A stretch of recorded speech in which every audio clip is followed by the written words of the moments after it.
Hey, it's Jordan with TYT Network. It is Tuesday, May 10th, 2016. Reporting to you here from New York, here for the week before heading to Oregon, where there is a primary next week on the Democratic side. Just wanted to update you on something that's already been out there about the New York primary lawsuit, but a lot of people I don't think know. So basically, Election Justice USA, who are the attorneys who filed the original lawsuit, held back proposing an emergency order for stopping the certification of the New York primary results.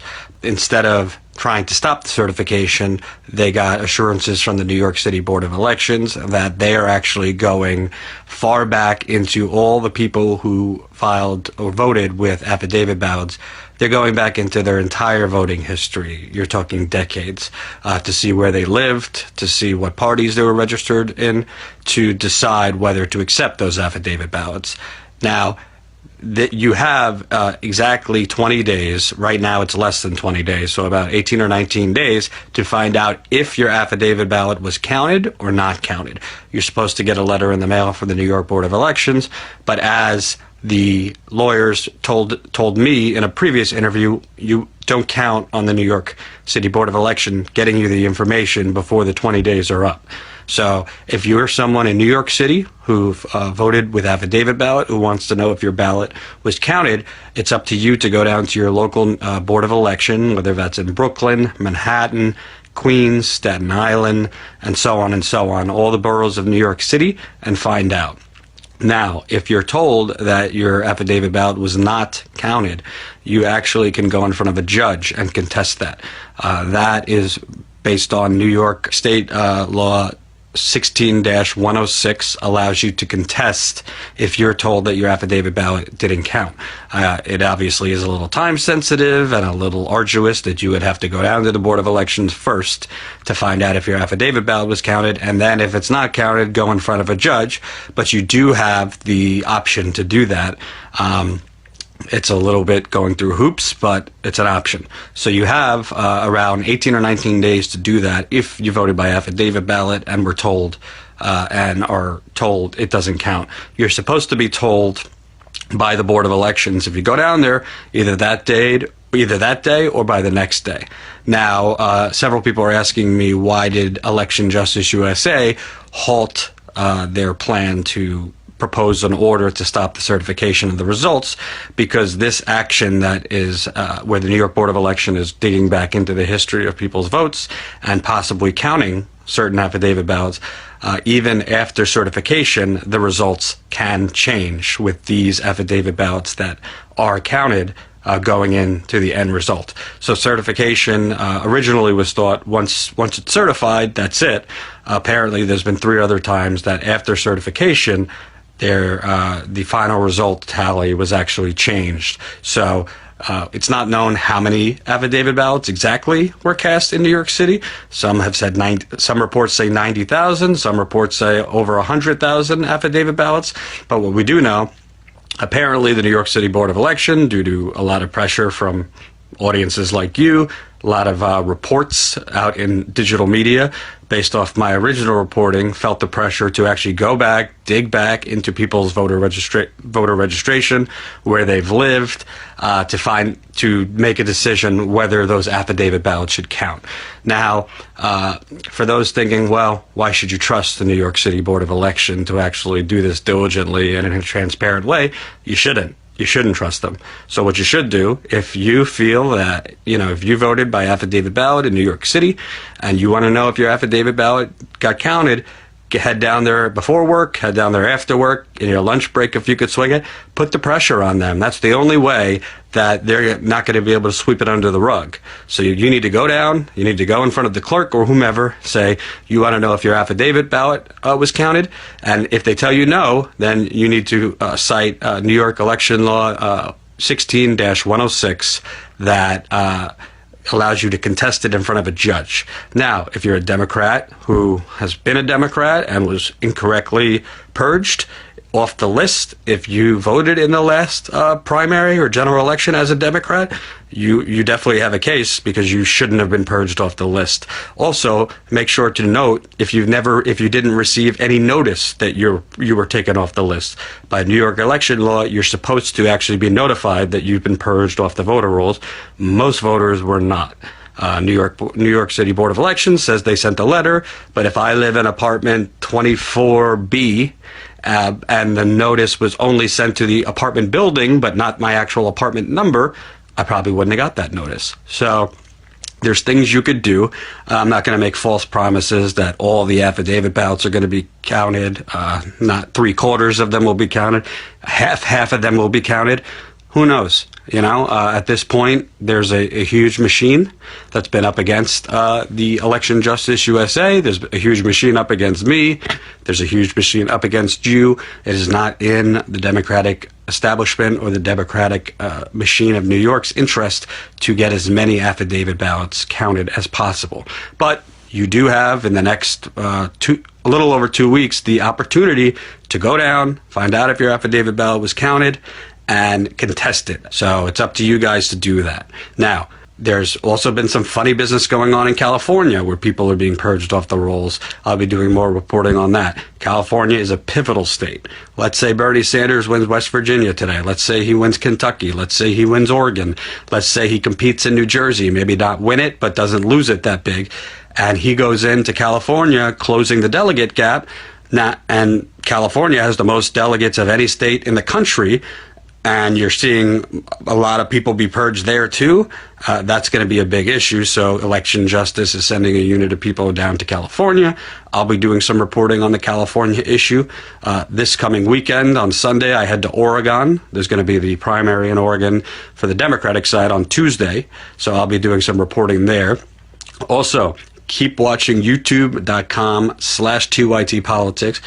Yesterday, we had 2 videos come out. I did a video on Hillary Clinton's bipartisan courting of donors, both on the Democratic and Republican side, now that she's under the impression she's the official nominee of the Democratic Party. Also published a video from Indiana. I asked Bernie Sanders supporters at a rally the not-so-pleasurable question, where do you see the country in the next 4 years under President Clinton? Do you see it moving forward at all? Do you see it moving backwards or more of the same? Got some great answers there. That video's up on youtube.com/TYTpolitics. Today, I'll be doing an interview with my colleague Eric Byler, a cameraman, editor. We'll be doing a little crosstalk for you guys. We're going to be looking at the poll numbers. Some polls came out today showing Hillary Clinton is down by 4 points against Donald Trump in Ohio, which is known as the most critical swing state of any state in the country. They say as Ohio goes, so goes the nation. Well, she's down by 4 points. In Florida and Pennsylvania, 2 other crucial swing states, she's only up by 1 point. Shocker. Bernie Sanders is beating Trump in all these states. I'm getting tweets from Hillary Clinton supporters saying, these polls don't matter. It's 6 months out. You're cherry picking. Well, when do they start to matter? 2 days before the election? It's 6 months out. She's said to be the best candidate to go up against Donald Trump, yet she is losing in the most critical swing state and basically winning, but within the margin of error in Florida and Pennsylvania. That's not so comforting if you're a Democratic voter, a Democratic Party leader, that you have a quasi-fascist who is within striking distance in critical swing states.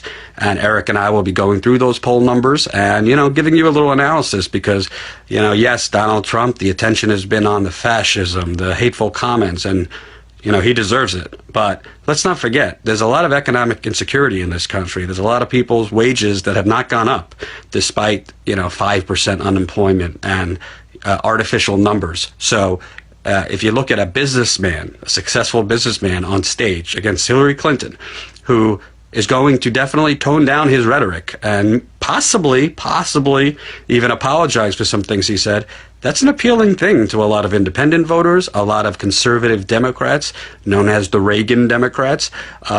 People have short memories in this country, and they're not gonna be focusing come September on what he said a year and a half ago about Muslims or Mexicans. They're going to be focusing on right there, right then, and who is better for their wallet.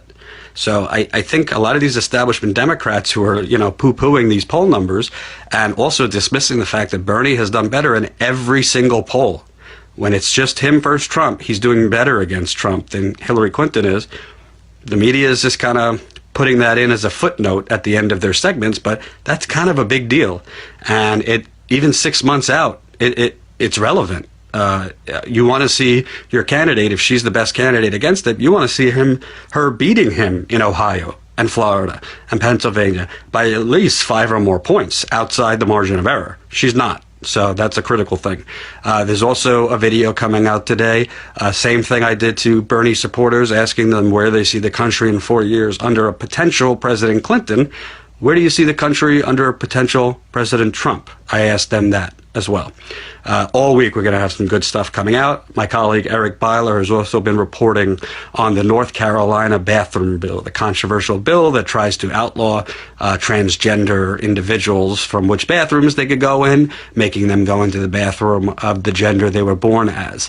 Eric was down in North Carolina originally when that was getting hot. He's doing more reporting on that, so that's going to be going on TYT Politics.